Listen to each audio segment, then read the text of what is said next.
Ojani bakala ye, yani sininja kala kira kosuma, yani sininja. Jani bakala ye, yani sininja kala kira kosuma, yani sininja. Ashhadu an la ilaha illallah wahdahu la sharika lahu. Ashhadu anna Muhammadan abduhu wa rasuluhu. Chers téléspectateurs de la MTA, assalamu alaikum wa rahmatullahi wa barakatuhu. Bienvenue dans votre programme Réunion de sagesse, une émission consacrée aux enseignements spirituels afin d'éclairer votre quotidien. Notre thème d'aujourd'hui porte sur le concept du décret divin. Dans ce programme, nous discuterons du rôle du décret divin dans la vie d'un croyant et la manière dont il influence notre destin. Pour ce faire, j'ai l'honneur et le plaisir d'accueillir sur notre plateau des grands invités. Notre premier invité du jour est notre missionnaire Alassane Kéré, missionnaire de la Jamaat islamique Ahmadiyya du Mali. Missionnaire Alassane Kéré, assalamu alaikum wa rahmatullahi wa barakatuhu. Wa alaikum salam wa rahmatullahi wa barakatuhu. Bienvenue et merci d'avoir accepté notre invitation. Notre deuxième invité du jour, chers téléspectateurs, est notre missionnaire Abdoulaye Dabri, missionnaire de la Jamaat islamique Ahmadiyya du Mali également. Missionnaire, assalamu alaikum wa rahmatullahi wa barakatuhu. Wa alaikum salam wa rahmatullahi ta'ala wa barakatuhu. Bienvenue une fois de plus. Merci d'avoir accepté notre invitation. Sans plus tarder, chers téléspectateurs, notre thème du jour, le destin. Missionnaire Alassane Kéré, je me tourne vers vous. Qu'est-ce que peut-on retenir du décret et comment il se manifeste, missionnaire? Ashhadu an la ilaha illallah wahdahu la sharika lah wa ashhadu anna Muhammadan abduhu wa rasuluh. Amma ba'd fa a'udhu billahi minash shaitanir rajim. Bismillahir rahmanir rahim. Alhamdulillah, summa alhamdulillah. Le décret, dans la langue arabe, on dit le takdir. Dans le décret divin, le takdir ilahi, c'est l'un des concepts centraux en islam. Donc, ça montre le plan parfait de Dieu pour l'univers et pour tout ce que l'univers contient. Mais c'est l'un aussi des aspects de l'islam que les gens, vraiment en tout cas, ont du mal à cerner. C'est d'ailleurs même l'un des articles de la foi. Dans les 6 articles de la foi, il y a la croyance au destin avec tout ce qu'elle contient. Mais il faut retenir qu'il y a 2 types de destin. Il y a un destin qui est absolu. Et puis il y a un destin aussi qui peut être changé, qui peut être influencé à travers les prières et les bonnes actions. Mais le destin qui est fixé, qui est absolu là, dont l'œuvre de l'homme ne peut rien faire là-bas. Dans le Saint-Coran, Allah subhanahu wa ta'ala dit... Ce destin ne change pas. Non, ce destin ne change pas, donc je vais en venir. Dans le Saint-Coran, Allah subhanahu wa ta'ala dit dans la sourate Yusuf, qui est le chapitre 12 du Saint-Coran, Wallahu ghalibun ala amri, walakin aksar an-nasi la ya'lamun. Que Allah prédomine dans ses desseins, mais la plupart des hommes ne le savent pas. Maintenant, si je reviens maintenant au destin, je dis qu'il y a un destin qui ne change pas, qui est absolu. Et puis, il y a l'autre destin aussi, qui peut être influencé par la prière et par les œuvres humaines. Je vais vous donner un exemple. Le fait de naître dans un pays donné ou dans une ethnie, ça ne peut pas changer. Dès que tu es né au Mali, ici, ou tu es né au Niger, tu ne peux pas renaître encore au Gabon ou aux États-Unis. Non, ça c'est fini, tu n'as pas le choix. Mais il y a des destins, voilà, qui peuvent être influencés. Si c'est là souvent la décrète que dans cette année, il y aura une bonne récolte, il y aura une abondance de pluie dans un pays donné. Il y aura une abondance de pluie et puis les pluies seront bien espacées de manière que, voilà, donc, que les paysans puissent avoir une bonne récolte. Maintenant, toi, le paysan, tu t'assois, tu ne fais rien. Ou bien tu ne mets pas en place une bonne politique agricole. Tu ne suis pas les bonnes méthodes. Même si la récolte devait être bonne, mais puisque tes efforts n'étaient pas en conformité avec le décret d'Allah, toi, tu ne peux pas avoir cette bonne récolte-là. Donc, ta négligence fera de sorte que ce décret-là qui était déjà là, pour que la récolte soit bonne, donc ça ne va pas se réaliser pour toi.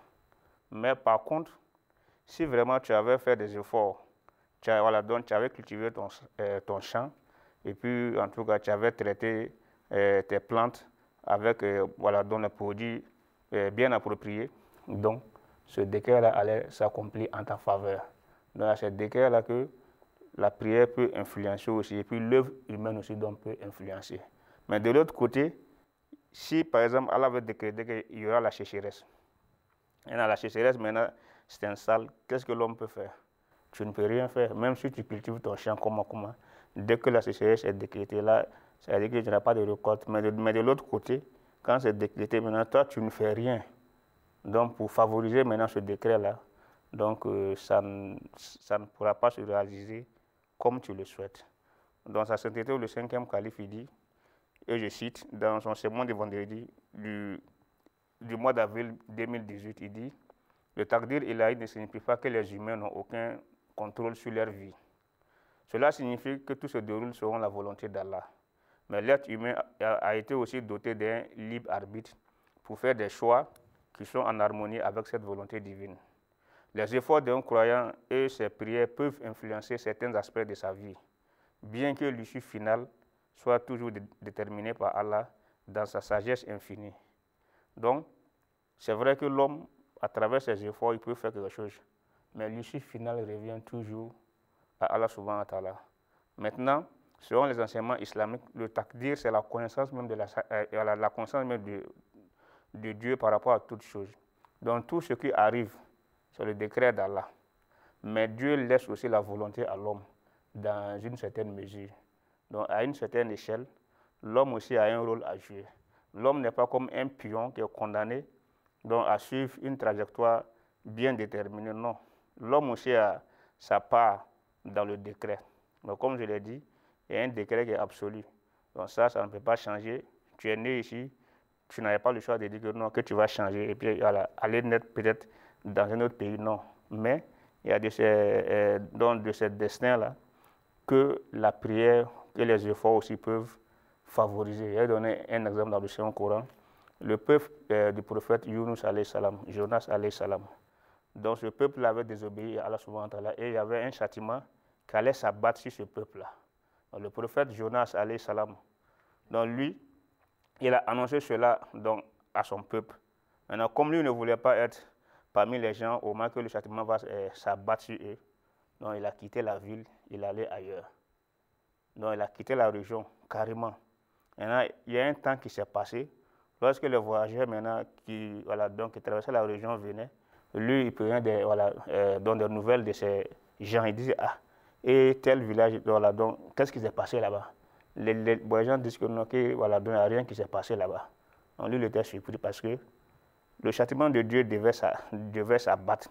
Lui, en tant que prophète, il a annoncé cela aux gens. Mais dès qu'il a quitté la région, les gens se sont repentis. Donc le chef, les gens du village, ils se sont repentis, ils ont gêné, ils ont demandé pardon à Dieu. Donc le décret qui était suspendu, qui devait s'abattre sur eux, a été enlevé en même temps. Alors, donc, souvent à travers les prières, donc, il y a un décret que Allah subhanahu wa ta'ala peut retarder ou même il peut suspendre. Mais le décret qui est absolu, donc ça vraiment il n'y a rien à faire, donc ça va s'accomplir. Jazakumullah, missionnaire Alassane Kéré, pour tous ces détails relatifs à cette première question. Nous avons compris, en tout cas à travers vos explications, qu'il y a deux sortes de décrets. L'un est absolu et l'autre peut changer. Donc à travers la volonté, à travers le rôle que l'homme même doit jouer dans l'accomplissement de son destin. Jazakumullah pour tous ces détails. Je me tourne maintenant vers notre deuxième invité du jour, le missionnaire Abdoulaye Dabré. Missionnaire, comment un croyant doit-il réagir face aux difficultés ou aux défis qui font partie du décret divin?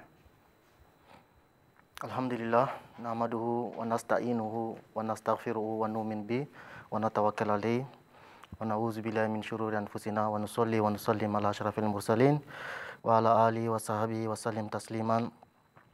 Alhamdulillah, merci de m'avoir posé la question. Mais avant de rentrer, j'aimerais remercier le frère Kéré, missionnaire Kéré Saïd, de ce qu'il vient de dire concernant le décret. Voilà, donc il a dit qu'il y en a qui est absolu et il y en a aussi qui est volatile, c'est-à-dire que ça peut changer dépendant de celui qui est affecté et ses efforts qu'il fournit pour pouvoir demander l'aide de Dieu. Maintenant, la question en est que qu'est-ce qu'un croyant doit faire face à ces décrets-là, lorsque les difficultés que Dieu a décrétées, ou bien les épreuves que la personne doit faire face dans sa vie, quelle doit être sa réaction? D'abord, dans le Saint-Coran, Dieu nous dit clairement que nous allons faire face à des difficultés. Le musulman doit être conscient de cela.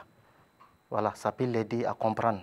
Ce n'est pas quelque chose qui est fait dans le hasard. Dieu dit wala nabluwannakum hatta na'lamal mujahidina minkum was-sabirina wa nabluwa akbarakum. Dans Suratul Muhammad, Dieu dit clairement qu'il va nous mettre dans les épreuves, il va nous éprouver. Et il saura qui sont ceux-là qui ont fourni des efforts et qui sont ceux-là qui ont été patients lors des épreuves que Dieu a décrétées pour nous. Donc lorsqu'on est conscient de cela, on sait déjà que dans notre vie, forcément, on va faire face à ces difficultés-là. Dieu aussi dit wala nabluwannakum bi shay'in min al-khawfin wa ju'in wa naqsin min al-amwal wal anfus wa bashiris sabirin. Dans Suratul Baqara, verset 155. Allah subhanahu wa ta'ala nous dit clairement qu'il va nous éprouver dans problèmes de santé, voilà, problèmes financiers, manger et même problèmes de santé. Dieu nous dit clairement dans cette verset-là, le verset 55 de la Sourate Al-Baqarah, qui veut dire que ça a été déjà dit à tous les musulmans et toutes les musulmanes de savoir que Allah subhanahu wa ta'ala, dans la quête du salut, nous allons faire face à des difficultés dans notre vie quotidienne. Ça, c'est déjà quelque chose qui est décrété. Donc, voilà une solution qui est là. Déjà, si tu sais que ça a été dit par le Créateur que tu vas faire face à quelque chose, donc ça veut dire que toi-même, tu dois t'apprêter. Je ne sais pas si vous voyez. Voilà, à faire face à cette réalité-là. Maintenant, lorsque les difficultés sont là, qu'est-ce qu'il faut faire? Dieu dit dans le Coran, Suratul Baqarah, le verset 153, il dit Ya ayyuhallazina amanu ista'inu bis-sabri was-salat innallaha ma'as-sabirin. Il dit, oh vous qui croyez, demandez l'aide de Dieu dans la patience et dans la prière, comme l'a dit le frère Kéré. Lorsque nous faisons face à ces gens de difficultés, à ces gens des épreuves, ce n'est pas par hasard. C'est Dieu qui est en train de nous tester. Alors Dieu nous demande, lorsque ces épreuves nous font face, que ce soit dans le finance, que ce soit dans la santé, que ce soit dans n'importe quel domaine, le musulman doit demander l'aide de Dieu dans la prière et dans la patience. Dieu même dit encore dans le Coran, fa inna ma'al usri yusran. Ces versets nous dit clairement que chaque chose qui existe dans la nature que Dieu a créée, il y a deux choses. Il y a santé, maladie, il y a abondance, qui est le contraire de la pauvreté, il y a la lumière et l'obscurité. Donc, si tu fais face à des difficultés dans ta vie que Dieu a décrétées, il faut savoir qu'il faut que tu sais que c'est le décret de Dieu qu'il faut prendre avec patience et la prière. Maintenant, pour conclure, très rapidement, avec les dits de notre cher calife, sa sainteté, Ayat Daoula Ta'ala bin Nasr al-Aziz, lors de son sermon de vendredi, le mois de août 2020, dit ceci le calife. Les croyants ne doivent pas désespérer lorsqu'ils rencontrent des épreuves, car ces épreuves font partie du plan d'Allah. Le Saint-Coran nous enseigne que les difficultés sont des tests de notre foi et de notre patience. Celui qui fait preuve de patience et qui reste ferme dans sa foi recevra des bénédictions plus grandes qu'il ne peut l'imaginer. Ça, c'est le calife Hazrat Mirza Masroor Ahmad qui nous donne ce genre de conseils lors de son sermon de vendredi, mois de août 2020. Et pour terminer, je dirais que Hazrat Mirza Ghulam Ahmad alayhi salam, il dit ceci. Les épreuves sont une partie essentielle de la vie d'un croyant. Elles ne doivent pas être perçues comme des punitions, mais comme des moyens par lesquels Allah renforce notre foi et nous élève spirituellement plutôt. L'homme doit faire preuve de patience, d'humilité, car à travers la patience, il atteindra les plus hauts degrés de la foi.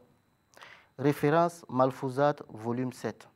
Donc, mes derniers mots sont tous les musulmans et toutes les musulmanes qui font face à des difficultés, qu'ils savent que ce n'est pas par hasard, ce sont les épreuves faites par Allah subhanahu wa ta'ala et que Dieu nous aide à faire face à ces épreuves-là. Jazakumullah, missionnaire Dabéré, pour ces explications, pour ces éclaircissements relatifs à cette question.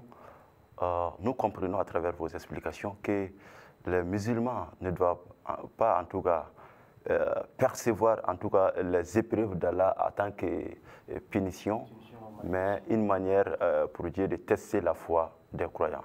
Tout à fait. Jazakumullah pour ces explications. Je reviens à notre invité, M. Alassane Kéré. M. Y a-t-il une place pour l'effort humain dans la détermination de son destin ou tout est-il prédéterminé? Alhamdulillah, summa alhamdulillah. Le takdir, qui est le concept même du décret, c'est souvent mal compris par la majorité des personnes. Parce que quand on parle qu'il y a un libre choix qui est donné à l'être humain, les gens voient que non, l'homme est soumis. Alors, il doit subir seulement, il n'a pas de champ libre de faire ce qu'il veut, alors que ce n'est pas le cas. En islam, bien vrai que la volonté de Dieu, c'est ce qui doit se réaliser même forcément. Mais l'islam enseigne clairement qu'Allah a donné à l'homme le champ libre pour agir. Et puis ces actions aussi peuvent influencer certains aspects même de sa propre vie. Même si on regarde aujourd'hui à travers le monde, on parle de changement climatique. Donc qu'est-ce qui provoque ça? C'est l'action de l'homme. Donc ça a été prouvé que non, ce que les humains posent comme acte, alors, donc ce qu'on fait en tant que tel, ça porte atteinte à l'environnement. C'est la raison pour laquelle il y a beaucoup de sommets, même que les gens organisent ça et là, donc pour sauver, pour sauver la planète. Pourquoi? Ils savent que non, tout ce qui nous entoure, ces choses-là sont là pour nous servir, mais l'action de l'homme, le travail de l'homme en train de porter atteinte, donc dit même que l'homme n'a pas le choix, ou bien que l'homme est forcé par le destin, non. Tout n'est pas prédéterminé comme ça. C'est vrai que la décision finale, c'est la volonté de Dieu qui va se réaliser. Mais Dieu a laissé aussi le temps libre, le champ libre à l'homme, donc de faire ce qu'il veut. Il a le choix de suivre le commandement de Dieu, de suivre la droiture aussi. Il a le choix aussi de ne rien faire, de se laisser aller et puis de suivre ses instincts. Donc, le 5e calife de la communauté islamique Ahmadiyya, en parlant de la destinée, du destin, du takdir, il a eu à dire dans son sermon de vendredi du mois d'octobre en 2018, encore toujours, il dit l'islam enseigne bien qu'Allah soit le maître absolu du destin. Il a également accordé aux êtres humains la capacité d'agir. Le Saint-Coran nous enseigne que la prière, les efforts et les bonnes actions peuvent influencer notre destin dans une certaine mesure. Allah attend de nous que nous fassions des efforts sincères pour obtenir ses bénédictions. Donc, l'effort que l'homme doit faire, l'effort que l'homme fournit aussi, porte fruit, donc porte des résultats. Donc, le destin est là. Allah souvent a décrété que telle personne va obtenir telle chose. Maintenant, ça revient maintenant à ce dernier, à cette dernière de faire des efforts pour réaliser maintenant la volonté de Dieu. Dans le Saint-Coran, Allah souvent a dit, il dit wa laysa lil insani illa ma sa'a. Donc l'homme n'aura que ce que ses efforts vont faire. Donc ce que lui-même va faire comme effort, donc ce sont les fruits de ces efforts qu'il va récolter. Donc il n'y a rien qui est dans ce verset-là, ça ne laisse pas entrevoir que l'homme est dans une obligation quelconque. Non. Mais ce sont ses propres efforts, ce qu'il va faire lui-même de son propre chef. Donc, il va avoir les récompenses de ce qu'il va faire. Donc, le Messie premier, alayhi salam, également, dans ses écrits dans Malfouzat, volume 4, il déclare, il dit, les humains ne sont pas des simples pions dans le jeu de la vie. Allah a accordé le libre arbitre et l'effort sincère lorsqu'il est accompagné de prières peut attirer les bénédictions d'Allah et influencer le cours des événements. Cependant, il faut toujours se souvenir que le résultat final appartient à Allah. Donc en islam, c'est ça la conviction. Alors, donc les croyants sont encouragés à faire des efforts. Alors, mais tout en se remettant à Allah. Malgré les efforts qu'on va faire, le paysan qui va labourer son champ, qui va planter, qui va faire tout, qui va arroser les plantes, il va toujours se mettre à l'idée que non, malgré mes efforts, la bonne récolte là, c'est Allah qui donne. Donc ça, c'est le résultat final, ça vient d'Allah. Donc le croyant, il doit faire ses efforts. Malgré les efforts qu'il va faire, il sait qu'au finish, c'est la volonté de Dieu donc, qui va se faire. Donc, dans l'islam, il ne suffit pas de rester seulement passif et se remettre entièrement au destin. Rester assis, voilà, bon, Dieu a déjà décidé tout, Si je vais avoir, je vais avoir. Si je ne vais pas avoir, donc je ne vais pas avoir. Le croyant ne doit pas dire ça. Le croyant doit être actif, il doit passer à l'acte. Il doit œuvrer, il doit faire des efforts. Maintenant, le destin, maintenant, va suivre son cours. Mais celui-là, si et qu'il ne fait rien du tout, et il veut que le destin, maintenant, s'accomplisse, donc ça ne va jamais se faire. Comme on l'a dit au début, il y a le destin absolu qui est là, et puis il y a celui qui est, en guillemets, qui est suspendu. Donc ça, maintenant, ça peut être une punition, et puis ça peut être comme aussi une récompense aussi, mais qui est suspendue. L'effort de l'homme maintenant va faciliter maintenant la réalisation maintenant de ce qui était comme une récompense, ou bien ça va aussi écarter ce qui était comme une punition. Alors, comme on a cité l'exemple du peuple de Jonas. Jazakumullah, M. Alassane Kéré, pour ces explications. En tout cas, nous comprenons à travers vos explications que dans la réalisation du destin de l'homme, l'homme a un grand effort à faire. Jazakumullah pour ces explications. Notre deuxième invité du jour, M. Abdoulaye Dabré, nous tendons vers la fin de notre émission. Très rapidement, comment la compréhension du décret divin peut-elle renforcer la foi et la confiance en Allah? Alhamdulillah. Si nous nous référons au Saint-Coran, dans Surat al-Tawbah, Allah subhanahu wa ta'ala dit « Kul lan yusibana illa ma kataballahu lana huwa maulana wa alallahi falyatawakkalil mu'minuna » C'est-à-dire, Muhammad sallallahu alayhi wa sallam, dit aux croyants « Rien ne peut nous arriver » ou bien dit aux gens « Rien ne peut atteindre à un croyant tant que ce que Dieu n'a pas décrété pour lui. » Et c'est lui à qui nous avons mis notre confiance, et c'est à lui que tous les croyants doivent mettre, c'est envers lui que les croyants doivent mettre leur confiance. Maintenant, comme vous avez dit qu'on tire vers la fin, je ne vais pas donner assez d'explications. C'est verset même assez pour quelqu'un qui veut comprendre que lorsque nous acceptons le fait que tout ce qui arrive dans notre vie, comme l'a dit Oussas Kéré, le résultat final vient de Dieu. Si nous avons fourni des efforts et que nous avons demandé la bénédiction de Dieu, nous ne sommes pas restés passifs. Donc, ce qu'il va venir comme résultat après, nous devons savoir que c'est le décret de Allah subhanahu wa ta'ala. Mais rien ne peut nous arriver tant que Allah n'a pas décrété. Bon, vu que on parle aussi des conséquences de ce que nous avons fait dans le passé. Ça arrive souvent.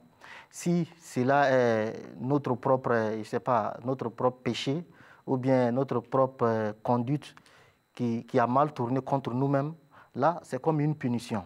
Même cette punition, comme il a su bien dire, si nous nous repentons et que nous demandons sincèrement à Dieu de nous pardonner, Allah subhanahu wa ta'ala va nous pardonner. Donc lorsqu'on comprend cela, ça peut nous aider à faire face à des difficultés, et aussi ça peut aussi augmenter notre côté spirituel. Il y a aussi le verset de Surat al-Taghabun, excusez-moi, qui dit « Ma asaba min musibatin illa bi iznillah, wa man yu'min billahi yahdi qalbahu » J'ai traduit ceci. « Ma asaba min musibatin » rien ne peut nous arriver de malheur. Illa bi iznillah.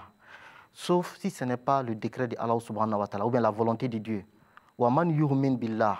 Mais celui qui va croire en Allah dans ces épreuves-là, ou bien dans ces difficultés, yahdi kalbaou. Dieu va guider cette dernière-là, le cœur de cette personne. Lorsque nous mettons notre foi en Dieu, après toutes les épreuves, après toutes les mesures et les précautions que nous avons prises, tout ce qui vient après, c'est Allah subhanahu wa ta'ala qui décide. Et nous savons bel et bien que Allah ne va jamais, jamais nous punir ou bien nous faire du tort. Donc, lorsqu'on a cette compréhension, ça peut aider le musulman à faire face aussi à des difficultés et à placer sa foi en Dieu. Jazakumullah, Mr. Abdoulaye. Jazakumullah, Mr. Abdoulaye Dabré, pour ces explications relatives à cette question. Nous vous remercions en tout cas pour votre participation. Je remercie également notre invité Alassane Kéré pour sa participation. Inch'Allah, nous aurons d'autres occasions afin de discuter de ce genre de sujet très crucial pour la compréhension de l'islam. Jazakumullah pour votre participation. Chers téléspectateurs de la MTA, c'est ce qui met fin à cette émission. Je rappelle que nous étions dans notre programme Réunion de sagesse et le thème du jour et le thème du jour portait sur le concept du décret du vin. J'espère que vous en avez beaucoup profité. D'ici là, prenez soin de vous. Merci de votre fidélité. À très bientôt pour une autre aventure d'émission. Sur ce, je vous dis assalamu alaikum wa rahmatullahi wa barakatuh. Johnny Bakalai, Yani Sininja Kala Kira Kosuma, Yani Sininja. Sanfara dara Muhammadu Koson du Kolo dara ala kira kanuka Johnny Bakalai. Yani Sininja. Deka Mamadu Kosuma. Yani Sininja. Baji Bauda.